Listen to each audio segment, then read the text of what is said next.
آغا مزید ایک میں آپ سے ایک کیا سوال کر سکتا ہوں آپ بسم کے اللہ اپنے بسم اللہ متعلق؟ بسم اللہ آغا میں بیسیکلی انڈیا سے بلانگ کرتا ہوں. میں اپنا جی نام اس وقت آپ کے سامنے نہیں رکھ سکتا. اوکے اور ہم جو انڈیا کے اور پاکستان کے لوگ ہیں یہ آپ کے متعلق یہ جاننا چاہتے ہیں کہ آپ کا جو سفر رہا ہے آپ اپنی پرائیویٹ لائف کے بارے میں نہیں بتاتے جو کہ بتانا بھی نہیں چاہیے. مگر جو آپ کی یہ اس طریقے سے جو دین کی طرف آپ نے جو اتنی ہم، دعوت کا عظیم الشان کام جو کیا ہے الحمدللہ ہم، ماشاء اللہ. ہم۔ تو اس کا سفر کیسے ہوا اور آپ کے اساتذہ کون رہے اور پھر آپ نے ان کو کیسے ترک کیا؟ آپ کو یہ کیسے پتا چلا کہ ولایت فقیہ یہ سب یہ غلط ہے جبکہ آپ پہلے حوزے میں تھے؟ یا آپ تھوڑا سا مجھے ہاں ڈیفائن کر دیتے تو بڑا اچھا تو رہتا ہم شروع لوگوں میں کے تو لیے. ہم جیسے دوسرے شیعہ ہوتے ہیں نا، ہم حکومت ایران کو ایک شیعہ حکومت سمجھتے تھے نا. خمینی صاحب یہ ایک شیعہ عالم دین ہے، جیسے سب علماء کی عزت ہوتی ہے. ہمیں تو نہیں معلوم تھا دور سے، ہم تو کوئی قوم یا نجف کے کہ وہاں کے پیدائشی لوگ تو نہیں تھے. قوم اور نجف کے جو پیدائشی لوگ ہوتے ہیں نا وہ جانتے ہیں علماء کو، وہ شروع سے علماء سے ان کو نفرت ہوتی ہے. جو قوم اور نجف کے جو مقامی لوگ ہیں نا، مولویوں سے ان کی نہیں بنتی. وہ مولویوں کو اور حوزہ والوں کو اچھی نظر سے نہیں دیکھتے، کیونکہ انہوں نے وہی ماحول میں پرورش پایا ہے، انہوں نے اپنے بزرگوں سے بہت ساری باتیں سیکھی ہیں نا. لیکن جو لوگ دور رہتے ہیں جیسے ہم لوگ اس ماحول میں نہیں رہنا. ہمارے والد صاحب مذہبی ہیں، وہ عالم دین نہیں ہیں، انہوں نے علماء کی ہمیشہ عزت کی اور ہمیشہ اچھی نظر سے دیکھا، ایک مذہبی ہونے کی حیثیت سے، جیسے عام شیعہ ہوتے ہیں نا. ہم بھی اسی طرح ان سے سیکھا، والدین سے سیکھا کہ علماء کی عزت کریں، علماء کو اچھی نظر سے. ہمیشہ ہم نے علماء سے ان کی علماء کی تعریف سنی ہے، ہم نے کبھی علماء کا کرٹیسزم نہیں سنا. علماء کا کرٹیسزم کون صحیح. کرتے تھے؟ جو سیکولر لوگ ہوتے تھے نا، مذہبی لوگ نہیں کرتے تھے. اس طرح ہمارا جو مذہب سے لگاؤ کی وجہ سے علماء سے اچھا عقیدہ بن گیا تھا. انقلاب ایران کا جب ہم پل رہے تھے نا، اس وقت انقلاب ایران کے مخالفت میں کسی کو بولنے، شیعوں میں کسی کو بولنے کی جرأت نہیں تھی. اگر کوئی انقلاب ایران خمینی صاحب کے مطلب ایک لفظ بولتا تو لوگ اس کو مارتے تھے. آپ بھی شاید مارتے ہوں گے، آپ کے پاکستان میں لوگ ہیں اس کو صحیح گالی ہے. دے انڈیا کر میں اس تو کے یہی حال ہے. انڈیا میں اگر کوئی ایسا کہہ دے تو اس کا قتل 100%. ہاں یہ تو ابھی انڈیا میں شروع ہے نا. انڈیا میں لہر دیر میں آئی ہے، لیکن ہمارے ہاں یہ لہر شروع میں بہت اسٹرانگ، اب ٹھنڈی ہو گئی. اب جو فارسی زبان طبقہ ہے نا، یہ شروع میں یہ لہر اسٹرانگ تھی، اب لوگ کچھ بیدار ہو گئے، اب لوگ برداشت کر لیتے ہیں. اب خمینی صاحب کو برا بلا کہے تو مذہبیوں کے درمیان وہ اگر ایران میں گورنمنٹ والے آپ کو ماریں گے، عوام آپ کی بات سنیں گے، تعریف بھی کریں گے، عوام آپ سے اگری بھی کریں گے، ٹھیک ہے نا. وہ جو گورنمنٹ کے ایجنٹ ہوتے ہیں. لیکن آپ کے انڈیا وغیرہ میں وہ عوام وہی حالت جو 40 سال پہلے ایرانیوں کو فارسی زبان طبقہ، فارسی زبان جو زبان لوگ ہیں، وہ حالت تھی. اب انڈیا میں اب وہ حالت ہے. یہ انڈیا یہ لہر یعنی بیداری ابھی نہیں آئی ان میں. تو عرض یہ ہے کہ وہ یہ حالت تھا. پھر ہم جب حوزے میں گئے نا، تو ہم حوزے میں گئے تھے دین سیکھنے کے لیے کہ ہمیں دین سے محبت ہے. ہم اس لیے نہیں گئے تھے کہ وہاں ہمیں پیسے ملے گا. ہمیں پتہ تھا کہ وہاں پہ ہم جائیں گے، دنیا میں ہماری جو مالی حالت ہوگی اس سے فائدہ نہیں ہوگا اس کا. یعنی آپ حوزے میں جو سیکھتے ہیں اس سے آپ کاروبار تو کر نہیں سکتے، آپ رچ بن نہیں سکتے، ویلتھی بن نہیں، مگر یہ کہ بہت ہی کوئی ایکسیپشنل آپ کی سچویشن ہو نا، عام طور پہ اس میں کوئی انکم نہیں ہوتا. لیکن اس کے باوجود ہم حوزے میں گئے تھے سیکھنے کے لیے، اور میں نے وہاں پہ محنت کی، اور پھر میں نے وہاں پہ اپنی آنکھوں سے دیکھا. میں نے پروپیگنڈا کی جو غبارہ ہوتا ہے نا، پروپیگنڈا غبار کے باہر دے. عام طور پہ جو لوگ جاتے ہیں وہ پروپیگنڈا میں بہہ جاتے ہیں، یعنی مان لیتے ہیں. وہ کریٹیکل تھنکنگ نہیں کر سکتے کہ بھائی اتنی تعریف ہو رہی ہے خامنی کی، سب تعریف کر رہے ہیں، بھائی کوئی ایک اس کی وجہ کیا ہے، کبھی یہ نہیں سوچتے. اور سب تعریف کر رہے تھے ڈر کی وجہ سے. یعنی آپ سب کو پتا ہے، آپ بھی تعریف کریں، وہ بھی تعریف کر رہے ہیں، کیونکہ سب کو پتا ہے اگر کرٹیسزم کریں گے تو جیل جانا ہوگا نا. تو یہ تو پتا ہے، فوراً انسان کو پتا چل جاتا ہے کہ بھائی یہ جو تعریف ہے یہ بناوٹی تعریف ہے. اگر وہ واقعا اچھا ہوتا تو سب ڈر کے مارے تعریف نہ کرتے نا. حوزے میں ایران میں تو اس کی تعریف ہو رہی، اس کی دعائیں ہو رہی. پتا ہے کہ دعائیں اس کو دعا دینا مجلس کے بعد یہ سرکاری طور پہ ضروری ہے، دعا نہیں دیں گے جیل جائیں گے. بھائی اس طرح ہے. اس کی تصویر مساجد میں لگاتے ہیں، بھائی اس کی تصویر یہ تو مکروہ ہے، تصویر اتار دیں تو بھائی وہ مسجد آپ کا بند ہو جائے. مسجد آپ پوچھیں گے، بھائی سیکورٹی والے آئیں گے، انٹیلیجنس والے، کہ بھئی آپ کون ہیں انقلاب کے خلاف. تو یہ تو بات، یعنی اس طرح میں نہیں کہتا کہ میں بہت ذہین تھا، لیکن مجھے وہ واضح طور پہ نظر آیا کہ یہ بھئی اس میں یہ جو پروپیگنڈا ہے اس کو نہیں یقین کرنا چاہیے. تو یہ پھر میں نے ان کے اعمال جو دیکھے نا، وہ اعمال اچھے نہیں تھے ان لوگوں کے. وہ اپنے لوگوں کو بہت ابیوز کرتے تھے. اور وہاں پہ آپ کے جو شیعہ بھائی تھے، افغانی تھے، پاکستانی تھے، انڈین، یہ لوگ تو کم تھے، وہاں پہ افغانی زیادہ تھے جو امیگرنٹس ہیں، ریفیوجیز ہیں. یعنی میں خامنی صاحب کو میں ہمیشہ دیکھتا تھا کہ وہ مظلوم کی بات کر رہا ہوتا ہے، مظلوم کی حمایت میں بات کر رہا ہے کہ مظلوم ہے بھائی، فلسطینی مظلوم. سب مظلومین کے نہیں، کچھ مظلوم چن کر. لیکن میں دیکھتا تھا ان کے اپنے ملک میں جو سب سے مظلوم طبقہ وہ افغانی ہے، شیعہ افغانی ہے. ان کے ساتھ دیکھیں خامنی صاحب کی حکومت میں ان کے ساتھ جو برتاؤ ہوتا تھا نا، وہ انسانوں جیسا بالکل برتاؤ نہیں تھا. یعنی پاکستان میں بھی افغانی مہاجرین تھے، ایران میں بھی تھے. پاکستان میں ان کے ساتھ جو برتاؤ ہوتا تھا بالکل یعنی 1000 گنا بہتر تھا، حالانکہ وہ ایک شیعہ ملک نہیں ہے. ایران میں ہر لحاظ سے ان کے بچوں کو اسکول میں داخلہ نہیں ملتا تھا. ٹھیک ہے نا. ان کو اجازت نہیں تھا کہ وہ کوئی باعزت کام کر سکیں, یعنی قانونی طور پہ اجازت نہیں ہے کہ آپ افغانی مثلا کوئی گاڑی خرید سکے, یا کوئی دکان کھول دے, یا مثلا کوئی ہوٹل میں کام کرے, یہ ریسٹورنٹ میں کام کرے, یہ کوئی یعنی اس طرح وہ دنیا کے سب سے جو مشکل کام ہوتے تھے جو ایرانی کرنے کے لیے تیار نہیں ہوتا تھا, وہ ان کے لیے تھا. اور پھر ہر بس میں ہر جگہ پہ ان کو گالی ملتا تھا. جیسے آپ کے انڈیا میں وہ لوور کاسٹ ہے نا, اسی طرح میں تو اپنی آنکھوں سے دیکھ, خامنی اگر اس کو اتنی مظلوم کی اتنی فکر ہے تو اس کا مطلب کیوں نہیں ہے, اس کا ایک اشارہ کافی تھا. خامنی اگر چاہتا نا, ایک اشارہ کافی تھا اس کی حالت بہتر کرنے کے لیے. اس کے لیے اس کا کوئی اس کا خرچہ کچھ بھی نہیں تھا. اس نے ایک لفظ میں دیکھتا تھا, یہ ہمیشہ بس یہ ایک مثال تھی نا. اپنے مخالفین کو, خامنی صاحب ان کے مخالفین وہ قتل ہو جاتے تھے, وہ ڈسپیئر ہو جاتے تھے, یا ان کے مخالفین چھوٹے سے بات پہ ان کو کیس چلتا تھا 10 سال 20 سال 30 سال کی قید ہو جاتی. ان کے بیٹوں پہ یعنی بالکل ان کو, یعنی ابھی دیکھیں ایران میں کوئی اپوزیشن پارٹی نہیں ہے. ابھی دیکھیں اتنے جنگ کے باوجود ایران میں کوئی اپوزیشن نہیں ہے. اتنی مخالفت کیوں اپوزیشن نہیں؟ کیونکہ سب کو قتل کیا ان لوگوں نے. اب آپ کے ہندوستان میں مودی صاحب ہے نا, اس کے مقابلے میں شاید 10 مزید پارٹیز ہیں, اپوزیشن پولیٹیکل پارٹیز ہیں. ایران میں کچھ بھی نہیں ہے. ایران میں کیوں کچھ نہیں؟ کیونکہ سب کو خامنی نے قتل کیا, اور ایران کے باہر بھی ان کے ایجنٹس نے قتل کیا. تو یہ باتیں, تو یہ انسان کوئی بیوقوف ہوگا نا کہ وہ سمجھنے آئے کہ یہ باتیں غلط ہیں. یہ بالکل اسلام کے نام پر, تشیعوں کے نام پر یہ ایک ڈیسپوٹزم ہے, ایک ٹیرانی ہے, ایک ڈکٹیٹرشپ ہے, وہی جو اسٹالن کا سسٹم ہے.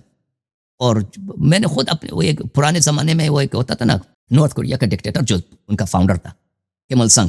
جی کم il سنگ تھا. یہ خامنی اب میں نے خود اس کی تقریر سنی کہ وہ کہہ رہا تھا یہ ایک رول ماڈل ہے لوگوں کے لیے, حکمرانوں کے لیے, ایک بہت اچھا. اب اس کو ہٹا دیا, اب ریکارڈز میں نہیں ملتا, آرکائیوز میں نے بہت سرچ کیا کہ اس کو مجھے مل جائے, انہوں نے مٹھا دیا اس کو. تو بالکل اسی کے نارتھ کوریا کے رول ماڈل پہ چل رہا تھا یہ آدمی. تو پھر کیا ہوا, تو یہ باتیں مجھے پھر بھی میں نے کہا شاید یہ باتیں میں نے کوئی ڈیسائیڈ نہیں کیا, لیکن یہ میرے کویشچن مارکس تھیں, سمجھ آئی نا, کویشچن مارکس. صحیح. پھر جب میں ایران سے نکل آیا, میں باہر آیا, اور میں نے دیکھا کہ وہ دیکھیں حوزے میں تعلیم کی اجازت نہیں تھی. یعنی لوگ طالب علموں کو جو انہوں نے اس کا سلیبس بنایا تھا, میں اپنی آنکھوں سے دیکھ رہا تھا کہ یہ سلیبس اسپیسیفکلی اسی لیے بنایا کہ بہت ہی کہ یعنی طالب علم بالکل کوئی عالم بن ہی نہ سکے. طالب علم جو ہے نا یہ عالم نہ بن سکے. یہ میرے لیے معمہ ہے کہ بھئی ایسا کیوں, وائی. آپ کے پاس اتنے دنیا بھر سے طالب علم آ رہے ہیں, شیعہ نوجوان آ رہے ہیں, امریکہ سے آ رہے ہیں, افریقہ سے آ رہے ہیں, یورپ سے آ رہے ہیں, انڈیا, پاکستان, جاپان, دنیا کا کون سا ملک ہے وہاں سے قم میں طالب علم. اس زمانے میں نجف تو تھا نہیں نا, طالب علم نہیں آ رہے. کیوں آپ ان کو آپ کی تو محنت یہ ہونی چاہیے کہ ان کو بہترین سے عالم بنایا جائے, ہر چیز ٹاپ لیول کا ان کو سکھایا جائے. لیکن جس بات پہ زور ہے کہ بھئی یہ انقلاب خمینی, یہ باتوں کو سیکھ لیں, وہ اس مذہب کو سیکھنے کا بالکل وہ کچھ بھی نہیں ہے اس میں, ٹھیک ہے نا. واہ, یہ اتنا بڑا خیانت, یہ تو ایک ایسی چیز ہے جو مجھے ٹچ کر رہی ہے نا, جو میں خود اس کو جی رہا ہوں, میں خود تعلیم کے لیے آیا ہوں. اور ہم اگر سرکاری طور پہ تعلیم پڑھیں تو تعلیم ہے نہیں, تو ہمیں جو ہے نا وہ غیر قانونی طور پہ ہمیں تعلیم حاصل کرنا پڑتا ہے. جو ان ڈیپتھ اسٹڈیز ہے وہ غیر قانونی ہے سب. وہ اگر آپ پڑھنا چاہتے ہیں آپ کو قانون توڑ کے وہ پڑھنا, یہ بہت غلط بات ہے. وائی, کیوں؟ جو میں امریکہ سے آیا اتنی دور سے, میں نے اپنا سارا مستقبل چھوڑ کے, میں اگر چاہتا میں انجینئر بن سکتا, ڈاکٹر بن سکتا, کچھ اسپیشلسٹ بن سکتا تھا, میں نے وہ سب چھوڑ دی. میں یہاں آیا ہوں اسلام کی سیکھنے کے لیے, اور ادھر آیا ہوں. آپ بجائے اس کے مجھے اپریشیٹ کریں کہ میرے لیے مہیا کریں کہ بھئی تم جا کے سیکھو, تم میرے لیے ناممکن بنا, میں قانون توڑ کے, وائی. تو میں اس کو سمجھ رہا تھا کہ یہ کیا ہے, یہ ان کی انیفیشنسی ہے. میں نہیں سمجھتا تھا کہ یہ ان کے انٹینشنلی یہ کر رہے ہیں. یہ شاید مثلا کیا ہے کہ یہ مثلا ہوتا ہے نا, جو ایڈمنسٹریٹر ہوتے ہیں ان کو نالائق ایڈمنسٹریٹر, یہ نالائق لوگ ہیں, نہ کہ خائن غدار. میں یہ سمجھ رہا تھا, لیکن وقت گزرنے کے ساتھ مجھے پتا چلا کہ یہ نہیں, یہ پلانڈ ہے. یہ اس طرح اتنے لوگوں کے ساتھ, اور یہ لوگ اتنا پیسہ لگا کر, یہ انیفیشنسی نہیں ہو سکتا. یہ نالائقی کی وجہ سے نہیں, یہ واقعی یہ چاہتے ہی یہی ہیں کہ شیعہ دنیا میں 10 سال 20 سال کے بعد ان کی پلاننگ یہ ہے کہ شیعہ دنیا کو یہ بالکل کنٹرول کریں, جتنے دنیا میں شیعہ مساجد ہیں. اور یہ ایک بہت بڑا لازمی بہت بڑا اثاثہ ہے پوری دنیا میں. شیعہ پوری دنیا میں موجود ہے. دنیا کا کون سا کنٹری ہے کہ اس میں شیعہ نہیں ہے, وہاں پہ سب ادارے موجود ہیں. تو اگر تمام شیعوں کو وہ کنٹرول کرتے ہیں علماء کے ذریعے, تو ان کے لیے بہت بڑا یہ اثاثہ ہے حکومت ایران کے لیے. تو مجھے پتہ چلا کہ نہیں, یہ پلانڈ ہے سب.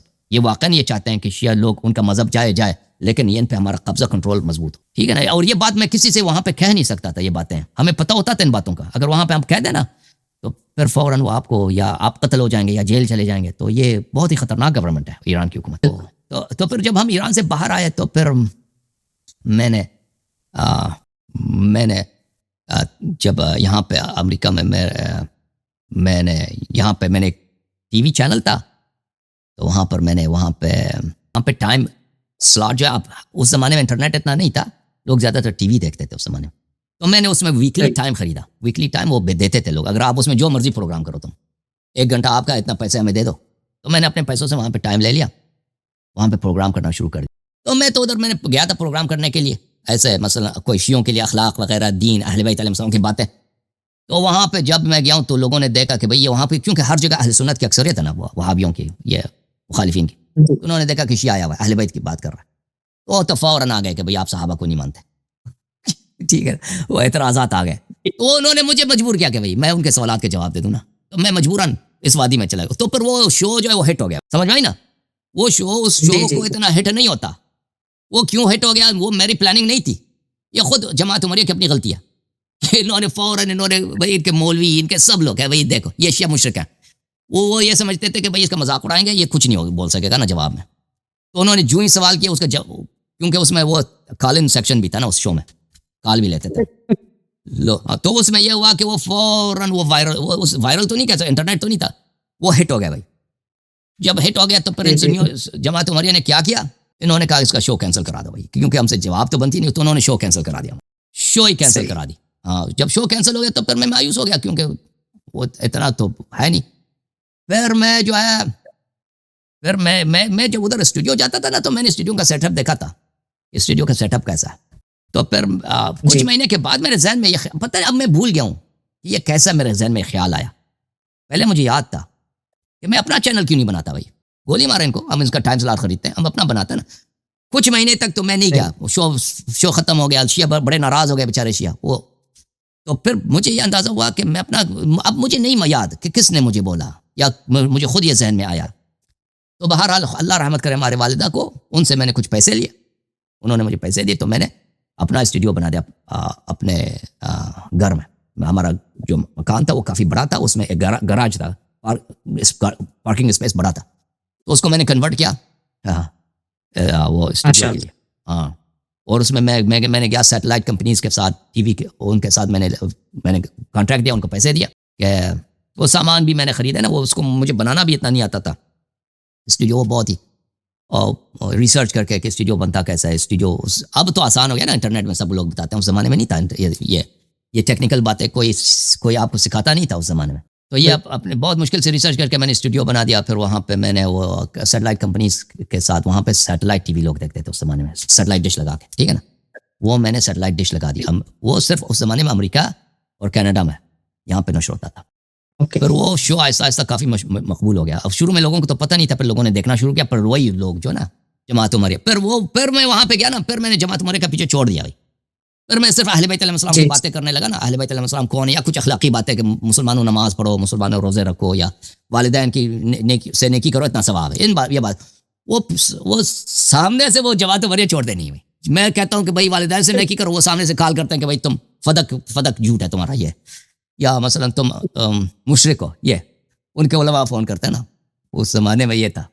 تو پھر میں جب ان کا جواب دیتا ہوں نا, تو وہ مناظرہ بن جاتا ہے, تو لوگ وہ بہت پسند کرتے ہیں. وہ شو وہ بڑا پاپولر ہو گیا. پھر میں نے لوگوں سے کہا کہ ہاں پھر میں نے لوگوں سے کہا کہ بھائی تم یہ مدد کرو میری کینیڈا اور امریکہ کے لوگوں سے, تاکہ میں اس کو انٹرنیشنل چینل بنا دوں نا. تو پھر لوگوں نے کافی مدد کی, بہت سارے عام لوگوں نے بہت محنت کی, بہت مدد کی, بہت فنڈ ریزنگ کی لوگوں نے میرے لیے. بچے جو ہے نا وہ امریکہ میں برف پڑتا ہے نا سردیوں میں, برف صاف کرتے تھے, پیسے اللہ یاری کے لیے بھیج دو, اس طرح. تو پھر میں نے اس کو کنورٹ کیا, انٹرنیشنل بنا دیا. جب انٹرنیشنل, کیونکہ امریکہ میں تو دیکھنے والے ہیں نا, لیکن جب میں نے اس کو انٹرنیشنل بنایا تو بہت, یہ ایران کے لوگ پیاسے تھے, کیونکہ اس زمانے میں ایران میں وہابی کئی ڈش ٹی وی تھے, کوئی ان کا جواب دینے والے کوئی نہیں تھا. ٹھیک ہے نا, وہ جو مرضی کہیں, بھائی شیعہ کافر ہیں, شیعہ مشرک ہیں, وہ سارا دن مذاق اڑائیں عزاداری کا. ٹھیک ہے نا, وہ شیعہ مولوی کوئی جواب نہیں دیتے تھے. ایرانی گورنمنٹ کے پاس سب کوئی پتہ نہیں 20-30 چینلز تھے, کوئی جواب نہیں دیتا تھا. کہتے تھے وہ سامنے سے بھائی کہہ رہے شیعہ مشرک ہے, یہ سامنے سے کہتے وہ کہ ہم بھائی ہیں. جب میں آ گیا تو میں نے کہا گولی مارو. تو میں نے شروع کیا نا ابو بکر سے, عمر سے, عائشہ سے, وہ شرک کیا ہے وہ سب. ہاں, تو لوگ وہ اس سے ہو گئے نا, ایک ہی پہلے ہی ہفتے میں ایران میں دھماکہ ہو گیا. بھائی اللہ یار ایک آدمی آیا, اتنے لوگ سپورٹ کرنے لگے کہ بے حساب. ٹھیک ہے, وہ امیڈیٹلی وہ ٹاپ شو بن گیا پورے ایران میں, ٹاپ شو, سب سے وائرل. پھر اس زمانے میں حکومت ایران کے خلاف بات نہیں کرتا تھا, میں صرف اہل سنت کے خلاف بات کرتا تھا, جماعت عمریہ. جی پھر ہم نے کہا کہ اب ہمیں کنٹینٹ کی ضرورت ہے نا, پروگرامس کی ضرورت ہے, پروگرام. تو میں نے ادھر قم میں ادھر اسٹوڈیو کرائے پہ لیا, میں نے پیسے بھیجے امریکہ سے کہ تم یہاں پہ کچھ پروگرام مجالس وغیرہ ریکارڈ کر کے ادھر بھیجا کرو. تو وہ لوگ ریکارڈ کر کے بھیجتے تھے میرے, وہ کوئی 5-6 مہینے رہے. ہاں, پر حکومت ایران نے ولادت حضرت امام حضرت رسول صلی اللہ علیہ وسلم کے روز ولادت 17 ربیع کو ہمارے آفس کو بند کیا, اور ہمارے ایران میں ہمارے کچھ بینک اکاؤنٹ سے لوگ چندہ دیتے تھے, ان سب کو انہوں نے پیسے پر قبضہ کر لیا اور خامنئی صاحب نے. اور سیٹلائٹ پہ لعنت اللہ علیہ. سیٹلائٹ پہ بیم لگانا شروع کر دیا, جو سیٹلائٹ سے ہمارا پروگرام نشر ہوتا تھا. حالانکہ میں نے ان کے خلاف کوئی بات ہی نہیں کی تھی, میں کچھ نہیں بولتا تھا ان کے خلاف. سیٹلائٹ پہ بیم لگانا شروع کر دی, سیٹلائٹ کو بھی بند کر دیا. ہاں, سیٹلائٹ کو. تو وہ تو خیر سیٹلائٹ جو تھا نا, وہ انٹرنیشنل کمپنی اس پہ زیادہ نہیں کر سکتے تھے, 2 دن تک اس پہ بیم چلتا رہا کہ سب وہ سیٹلائٹ ہی بند ہو گیا. تو میں تو سمجھا کہ ہمارا ایران نے ہمیں بند کر دیا. پھر 3-4 دن کے بعد پتہ چلا کہ نہیں, سیٹلائٹ دوبارہ ریزیوم ہو گیا. انہوں نے وہ بیم زیادہ نہیں کر سکتے تھے, اس پہ لیزر بیم نہیں لگا سکتے تھے, کیونکہ پر انٹرنیشنل انسیڈنٹ بن جاتا. جو سیٹلائٹ کمپنیز ہیں نا, وہ پھر وہ انٹرنیشنل قوانین کے خلاف ہے. پھر وہ ایران پہ بہت ساری پابندیاں لگ جاتی ہے دوسرے ممالک کی وجہ سے, کیونکہ اس سیٹلائٹ میں بہت سارے چینلز ہیں, بہت سارے چینل ہوتے ہیں, صرف ہمارا چینل تو نہیں ہے. تو پھر ہمارا چینل دوبارہ کھل گیا. لیکن ہمارے ایران سے جو ہے, ایران میں ہمارے کیونکہ ہمارے سب ویورز ایران میں تھے اور ایران میں ہمارے لیے کنٹینٹ بنتا تھا, وہ بند ہو گیا. اور چندے آنے بھی, کیونکہ ایران میں لوگ بہت اچھے تھے, ایران میں یعنی لوگ بہت سپورٹ کرتے تھے. ایران میں بہت علماء, غیر علماء, عوام, بہت پیسے, یعنی ہماری وہاں سب خرچہ وہاں سے آتا تھا. ایران میں جو عام لوگ ہوتے ہیں نا, چھوٹے چھوٹے پیسے دیتے تھے, لیکن وہ کیونکہ تعداد زیادہ تھی, وہ بہت پیسے بنتے تھے. بالکل بالکل. تو وہ سارا راستہ بند ہو گیا. تو ہمارے لیے مالی لحاظ سے, کیونکہ یہ بہت مہنگا تھا ٹی وی چینلز کو چلانا ہر مہینے میں, وہ انٹرنیشنل ٹی وی چینل کو اس کے خرچے بہت زیادہ تھے, بند ہو گیا ایرانی حکومت کی وجہ سے. پیسے بھی بند کر دیے. اور جو لوگ ہمیں پیسے دیتے تھے, وہ تاجر حضرات تھے, بہت ایران میں بہت پیسے والے شیعہ ہیں جو بہت محب اہل بیت علیہ السلام ہیں. ہمیں وعدہ دیا تھا کہ بھائی ہم آپ کے لیے آپ کے لیے بلڈنگز خریدیں امریکہ میں. واقعاً کر لیتے تھے, واقعاً ایسے کر لیتے, لیکن ان کو سب کو انٹیلیجنس سروس نے بلا دیا کہ اب $1 بھی دیا نا تو آپ کے خیر نہیں ہے. تو ان سب بیچارے وہ پیچھے ہٹ گئے سب, وہ بس وہ ان کو ڈرا دیا سب لوگوں کو. تو پھر لیکن ہم نے کام جاری رکھا اپنا, وہ پروگرام کرتے رہے. لیکن وہ پھر وہ لوگ جو ہے ایران میں انلیگلی لوگ جو ہے نا, آپس میں جو گلی محلے کے لوگ جو ہے وہ پیسے جمع کر کے پھر ایران کسی ہونڈی کے ذریعے ہمیں اس طرح فنڈز بیچتے تھے بیچارے. لیکن وہ اس طرح تو نہیں ہوتا نا جیسے آزاد ہو, جیسے فری ہو لوگ, اس طرح بہت کم ہوتا ہے. بہت سارے لوگ جیل گئے بیچارے ہماری سپورٹ کی وجہ سے, بہت سارے لوگوں کو کوڑے پڑے. ہم نے کام اپنا جاری رکھا. پھر لوگوں نے اس وقت پر جب ایران میں ہمارا کوئی پروگرام ہی نہیں تھا نا, تو پھر لوگوں نے کہا کہ آپ ولایت فقیہ پہ بات کریں, ولایت فقیہ پہ بات کریں. تو پھر میں نے ولایت فقیہ پہ بات کی. میں نے اس زمانے تک تو میں نے اتنا بڑا کھول کے ریسرچ نہیں کیا تھا ولایت فقیہ میں. میں نے کہا ٹھیک ہے میں ریسرچ کرتا ہوں جو بھی مجھے آیا. جب میں نے ریسرچ کیا دیکھا تو یہ تو کچھ بھی نہیں, یہ تو سارا جھوٹ ہے بھائی. حکومت اسلامی پہ, انقلاب پہ آپ ریسرچ کریں, ہمیں پروگرام دیں, وہ بھی کیا تو ہمیں پتہ چلا کہ یہ سب فراڈ ہے بھائی. تو یہ تو میں نے جتنا ریسرچ, اس سے پہلے میرے پاس یہ ریسرچ نہیں تھا. یعنی جب لوگوں نے بہت ڈیمانڈ کیا نا, ایران والوں نے, ہمارے ویورز نے, کہ آپ اس مسئلے پہ آپ بات کریں, تو اس سے ہماری مقبولیت بہت بڑھ گئی. کیونکہ ایران کے لوگ تھک چکے تھے ولایت فقیہ, انقلاب وغیرہ سے بہت تھک چکے تھے. علماء تھک چکے تھے, وہ بہت یعنی سرکاری طور پہ, وہ اس سے پہلے بھی دشمنی تھی ہماری سے, انہوں نے خود دشمنی شروع کی تھی. ہم نے تو کچھ کونا تو تھا نہیں.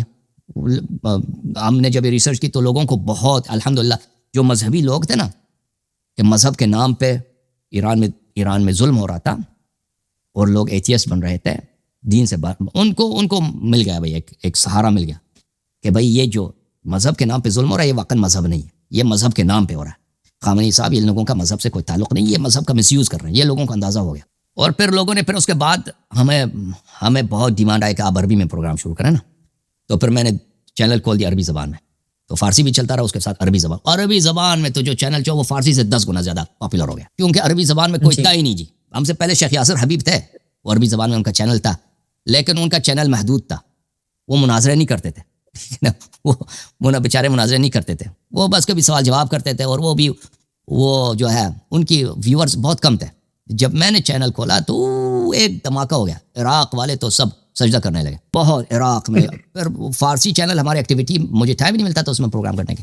اتنے کالز آتے تھے مصر سے, الجزائر سے, تونس سے, عراق سے, سعودی عرب سے, روزانہ مناظرے, روزانہ علماء سے, بڑے بڑے علماء سے مناظرے ہوتے تھے. شیعہ کافر, اس زمانے میں شیعوں کے پاس مناظرے کا کوئی چینل نہیں تھا, اور اس زمانے میں یوٹیوب وغیرہ اتنا نہیں تھا, بہت ہی کم لوگ یوٹیوب دیکھتے تھے, یا بہت یعنی محدود تھا یوٹیوب اس زمانے میں. سب کچھ ڈش ٹی وی پہ ہوتا تھا, ڈش ٹی وی پہ, ٹھیک ہے نا.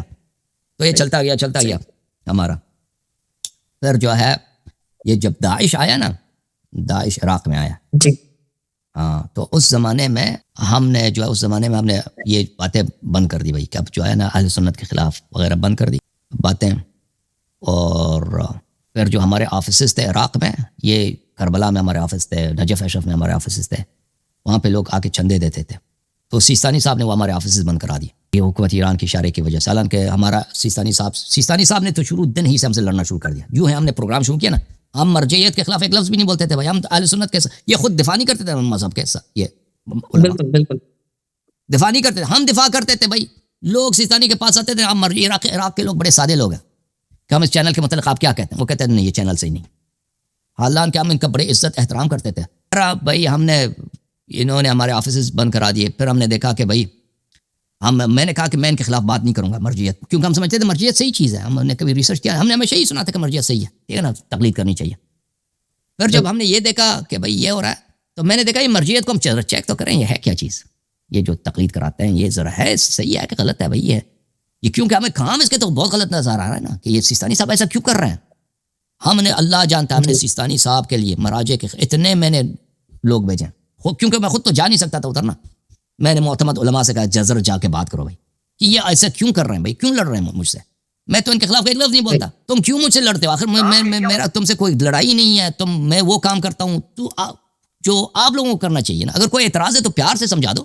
لیکن سیستانی کا جو بیٹا ہے وہ بڑا بدعقیدہ ہے.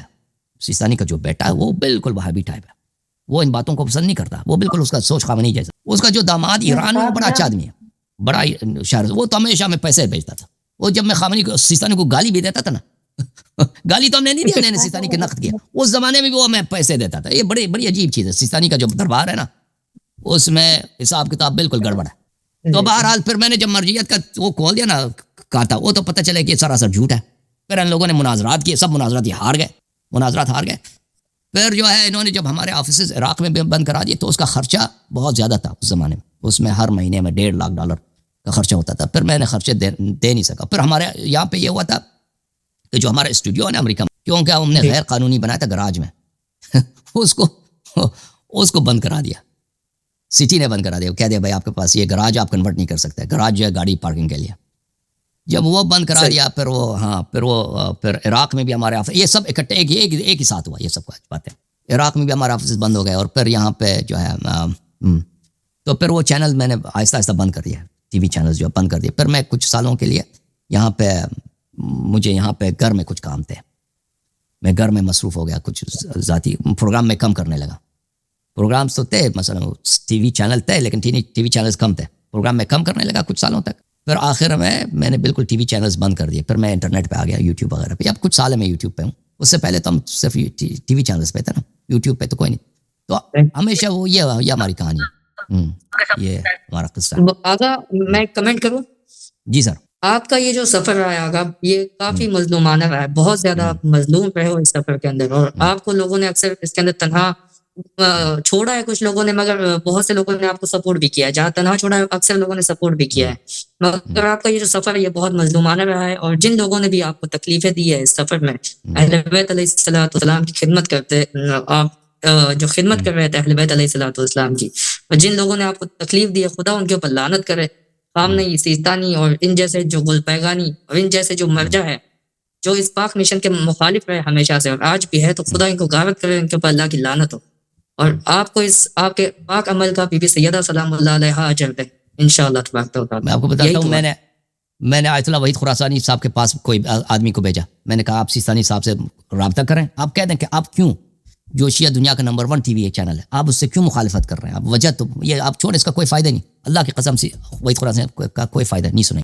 میں نے آیت اللہ شیخ بشیر نجفی صاحب کے ساتھ بھیجا وہ نجف میں کہ آپ ان سے رابطہ کریں کہ بھئی آپ یہ مخالفت چھوڑ دیں، مجھ سے ہمارے مخالفت نہ کریں. میں آپ کے خلاف نہیں بات کرنا چاہتا، یہ لڑائی اچھی بات نہیں ہے. میں مرجعیت کے خلاف بات وہ نہ، یہ میں نہیں کہا کہ مرجعیت کے خلاف بات کرنا چاہتے ہیں. ہم نے کہا کہ آپ جو ہے نا یہ جو اعتراضات ہیں یہ کیوں آخر بلا وجہ کیوں آپ لوگوں کو کہہ رہے ہیں کہ یہ اچھا چینل نہیں ہے، اس کے آپ سپورٹ نہ کریں، آپ ہمارے خلاف بات کریں. کیونکہ یہ سیستانی صاحب جو ہے نا مساجد سب ان کے ہاتھ میں، حسینیے ان کے سب ان کے ہاتھ میں، دنیا بھر میں جتنے ہوتے ہیں نا مولوی حضرات سب ان کے ہاتھ میں. آپ یہ کیوں کر رہے ہیں؟ شیخ بشیر صاحب نے کہا کہ کوئی فائدہ نہیں، یہ لوگ کسی کی نہیں سنتے. اور شیخ بشیر صاحب نے ہمیشہ ہماری سپورٹ کی. جب تک ہم نے مرجعیت کے خلاف کھل کے نہیں آئے نا، وہ ہمیشہ وہ سپورٹ کرتے تھے. لوگ ان سے پوچھتے تھے, وہ کہتے تھے لوگوں کو کہ تم اپنا گھر بھیجو, اللہ یاری کی سپورٹ کرو, یعنی گھر بھیجو, اللہ یاری کی سپورٹ, یہ اتنا فریضہ ہے تمہارا. اور اس زمانے اردو کی بات نہیں, اس زمانے میں ہم عربی میں جو پروگرام کرتے تھے وہ کہتے ہیں اتنا اہم ہے یہ. آیت اللہ وحید خراسانی صاحب اسی طرح ہمیشہ سپورٹ کی فل. لیکن جب ہم نے تقلید مرجعیت کے متعلق بات کی نا ان کو, پھر ان لوگوں سے کم نے نہیں سنا کہ ان لوگوں نے سپورٹ کی. مخالفت بھی نہیں سنی ہے کہ انہوں نے مخالفت کی ہو, لیکن انہوں نے سپورٹ ان لوگوں سے ہم نے نہیں سنا کہ انہوں نے سپورٹ کی. جی یہ ان کا یہ مراجع بہت سارے, آپ صحیح کہہ رہے ہیں, بہت سارے لوگوں نے ساتھ دیا اور بہت سارے لوگوں نے ساتھ نہیں دیا. سو اس میں سب سے جو بڑا ہے نا وہ مرجعیت ہے سیستانی صاحب کا اور خامنئی صاحب کا, کیونکہ یہ ان کا کنٹرول ہے بہت شیعوں پر. یعنی شیعہ دنیا میں بالخصوص آپ کے انڈیا پاکستان, یہ تو بالکل یہ 100% یا 99% ان کا کنٹرول ہے. یعنی کچھ وہاں پہ آپ کے جتنے بڑے ادارے ہیں شیعہ اور مولوی ہیں سب برین واشڈ ہیں ایران کے ایجنٹ. اور دنیا بھر میں جتنے شیعہ ادارے ہیں وہ ایران کو ناراض نہیں کر سکتے. یعنی وہ اگر ایران کے لائن پہ بھی نہیں ہے نا, ایران کے خلاف ایک لفظ کرٹیسزم ان امام بارگاہوں میں یا وہ نہیں, آپ نہیں سنیں گے. یا ایسے شخص کے ساتھ وہ کام کرے جو ایران کے مخالف نہیں ہوتا. اور وہ ایرانی جو ہے نا, ایرانی انٹیلیجنس سروسز, وہ ان سب اداروں کو کنٹرول کرتے ہیں ڈائریکٹلی اور انڈائریکٹلی, اور علماء کو کنٹرول کرتے ہیں. اور وہ میک شور کرتے ہیں کہ کوئی عالم, ابھی جتنے علماء آپ کے ایران سے باہر ہیں ان پہ کڑی نظر رکھتے ہیں ایرانی حکومت, کہ اگر کوئی عالم ہے مثلا دبئی میں رہتا ہے, یا کوئی عالم ہے بمبئی میں رہتا ہے یا امریکہ میں رہتا ہے, اگر وہ کہہ دے کہ بھائی کوئی ایسی بات کہہ, اگر اہم آدمی ہے, چھوٹے کی بات نہیں ہے, جو بڑے آدمی ہے, اگر وہ کوئی ایسی بات کہتا ہے نا جو حکومت ایران کی سیاست سے نہیں لگتی, تو وہ وہاں پہ ان کے ریکارڈ میں آ جاتا ہے. جب پھر اس کا جواب دینا پڑتا ہے ایک دن ان کو. تو مولوی حضرات جو ایران کے مخالف بھی ہیں وہ ایران کے خلاف کبھی بات نہیں کریں گے اور ہماری سپورٹ نہیں کریں گے. جو ایران کے مخالف بھی ہیں وہ نہیں کریں گے کھل کے, پرائیویٹ میں کر لیں گے, کھل کے نہیں کریں گے. کیونکہ شیعہ دنیا میں شیعوں کو بالخصوص پاکستانیوں کو نہیں معلوم اس بات کا, انڈین والوں کو نہیں معلوم کہ یہ اسٹالن کے زمانے میں رہتے ہیں. جس طرح اسٹالن کا کنٹرول تھا سوویت یونین پر اور ورلڈ کمیونزم پر 1930s میں 1940s میں, اسی طرح ایرانی انٹیلیجنس سروسز کا, ایرانی حکومت کا کنٹرول ہے شیعہ اداروں پر, بالخصوص انڈیا پاکستان بلکہ پوری دنیا. اور یہ ایک بہت بڑی لعنت ہے ہمارے مذہب. اور بات یہ ہے کہ ایران شیعوں کی خدمت نہیں کرتا نا. اگر ایران شیعوں کی خدمت کرتا, مذہب کی خدمت کرتا, تو پھر بھی ہم برداشت کر لیتے, کوئی اچھی بات ہے. مزے کی افسوس کی بات یہ ہے ان کا ایجنڈا ہی نہیں ہے کہ شیعوں کی خدمت کی, شیعہ مذہب کو دنیا میں پھیلایا جائے. ان کا ایجنڈا ہی نہیں ہے. شیعہ مذہب کو یوز کرتے ہیں فلسطین اپنی سیاست کے دفاع کے لیے, جو نہ فلسطین کا اس میں فائدہ ہے اور نہ ایران کا فائدہ ہے. ہر طرف سے خودکشی, ہر طرف سے شیعوں کے ہلاکت. تھینک یو سر, اللہ آپ کو جزائے خیر. جی آگے ایک کمنٹ بس. جی سر. آپ کے متعلق نا وہ ایک عالم ہے جو آپ کے کلاس فیل ہوتے ہیں, ان کا نام آغا اختر ہے, کولکتہ بنگال سے. تو انہوں نے آپ کے متعلق یہ کہا تھا کہ اللہ, جی کیا نام ہے ان کا؟ آغا اختر آغا. ہاں اختر بھائی, کلکتہ میں. وہ کلاس فیلو تو نہیں, ہم ایک مدرسے میں تھے ساتھ. کلاس فیلو نہیں تھے, ان کا کمرہ میرے کمرے کے قریب تھا مدرسے. جی ہاں جی. تو وہ آپ کے متعلق کہہ رہے تھے کہ ہم نے حوض میں اللہ یعنی جتنا ذہین انسان اور اتنا محنت کرنے والا بندہ کسی کو نہیں دیکھا. بہت زیادہ محنتی, بہت زیادہ ذہین, بہت زیادہ خوش مزاج انسان تھے اللہ یعنی. وہ آپ کی اکثر تعریفیں کرتے رہتے ہیں, مگر وہ تقلید کو, سیستانی ان کے گاڈ فادر ہے, وہ خامنئی ان کے گاڈ فادر ہے, مگر آپ کی تعریف کرتے ہیں. وہ برین واش ہے بیچارے, برین واش. اللہ آپ کو عزت دے میرے بھائی. تھینک یو سر, بہت شکریہ. پاک بھی آپ کو آپ کا اجر دے انشاءاللہ. خدا. Thank you. Okay next caller کون ہے؟